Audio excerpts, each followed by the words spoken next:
It means, I believe, based on my own personal experience, that the only real change is inside out. That we have to start with ourselves as individuals, then move to our teams, then move to our divisions, functions, organizations, institutions, and only then can we be effective, can we be authentic in advocating that message to the world at large. It means changing the way we staff, changing our decision-making structures, changing the skill sets we value, changing our processes for evaluating our management systems, even our reward systems, and redesigning them from scratch, anchored in purpose, anchored in values.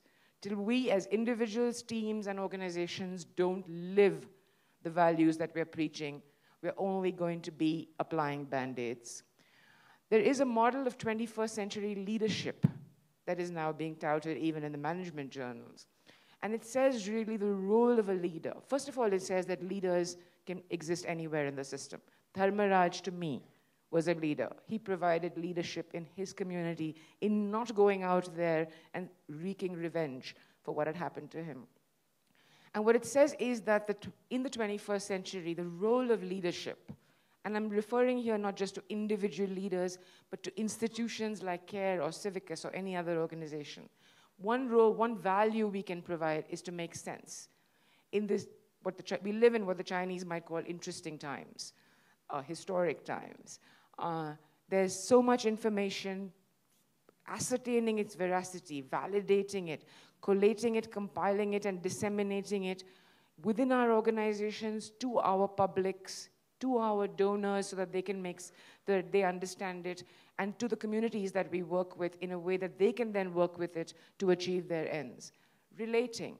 You have the unique position to be able to convene conversations, dialogue across sectors, across countries, across communities. And that's one of the singular things that leaders in the 21st century can do. Visioning, to take all of that stuff that's coming out of this maelstrom of meetings and workshops and reports and news items, and cohering it, synergizing it into a vision that billions of people can relate to. Inventing, creating the forums, creating the structures, sharing the models that work. But in order to do that, you're first going to have to build trust. And I would hypothesize that you first need to build trust at the top of your organizations. Till the boards and the management don't implicitly believe in each other, don't implicitly trust each other to not ever do anything that's malintentioned, effecting this kind of change is not possible. It takes relentless transparency. It means confessing to every time you make a mistake. It means going out there to your donors and telling them the truth of what you believe in, not what they want to hear, not selling sops to their conscience. It means accountability of, you have to be unimpeachable in your transparency if you're going to pull this off. And there are no free lunches. There are huge risks attached to it. You know them. It's what prevents you from taking those big leaps. But these, from the experience of coalitions that I have been part of, like the Child Rights Coalitions in India or the Global Campaign Against Poverty globally, you can mitigate the risk. You can mitigate it by doing things on a small scale first, proving that they work, demonstrating that they work before you roll them out. You can do this by bringing your donors, your funders, the media, the key publics that you work with, both internally and externally, along with you. So you don't present them with a finished product. You consult, you consult, you consult at every stage. You share, you share, you share at every stage. I've seen an accountant, or an IT guy being forced to go out there and campaign, and it changing the way accounting is done in an organization, changing the paradigm of technology in an organization. So campaigning is not something campaigners do while fundraisers do something else and accountants do something else. You have to bring the whole organization with you. It takes internal networks that cut across structures, that cut across functions, that cut across geographies, and again, unlimited communication, unlimited access to information, unstinting commitment to values. Every time, every process, which has to be open to challenge. somebody that drives the van should have the voice to be able to say to the chair of the board, I don't think that decision you made was okay.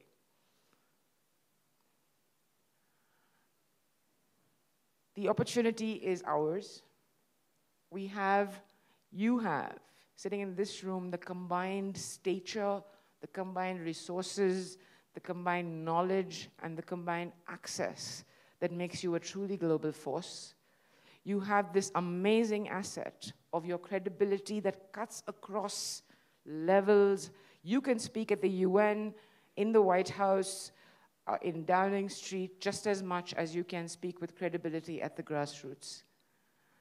And the challenge, the plea, the appeal I have for you is to exercise that credibility, bring those, leverage those assets where it really counts. Because the situation we're in just now is world-changing.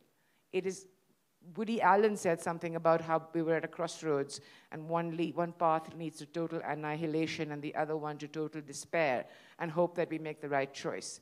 We're at that kind of crossroads right now. And there is only one path that doesn't lead to annihilation or despair. You saw that in the climate films that you just saw. The only path is to create genuine, participative democracy from the grassroots up, to reform the UN, to reform the IMF, the World Bank, to be representative of the peoples that they're supposed to represent, to do the same with our own national legislative bodies and provincial and local and right down to every village. And to partner, I mean, I can't imagine the muscle that you guys would add to a coalition, to the various coalitions that exist at different levels, national, regional, global. I mean, if you bring that set of resources to the global coalitions that are fighting climate change, that are fighting poverty, that are looking at gender, that are addressing the core issues of our time, trade, aid, debt, and if you do so visibly and audibly, and you bring that authentic voice of all those communities that you work with to those tables, you are unstoppable. And you will magnify the impact of what those discussions that are happening there many, many-fold. I don't have to say it, you know it. We know what we must do.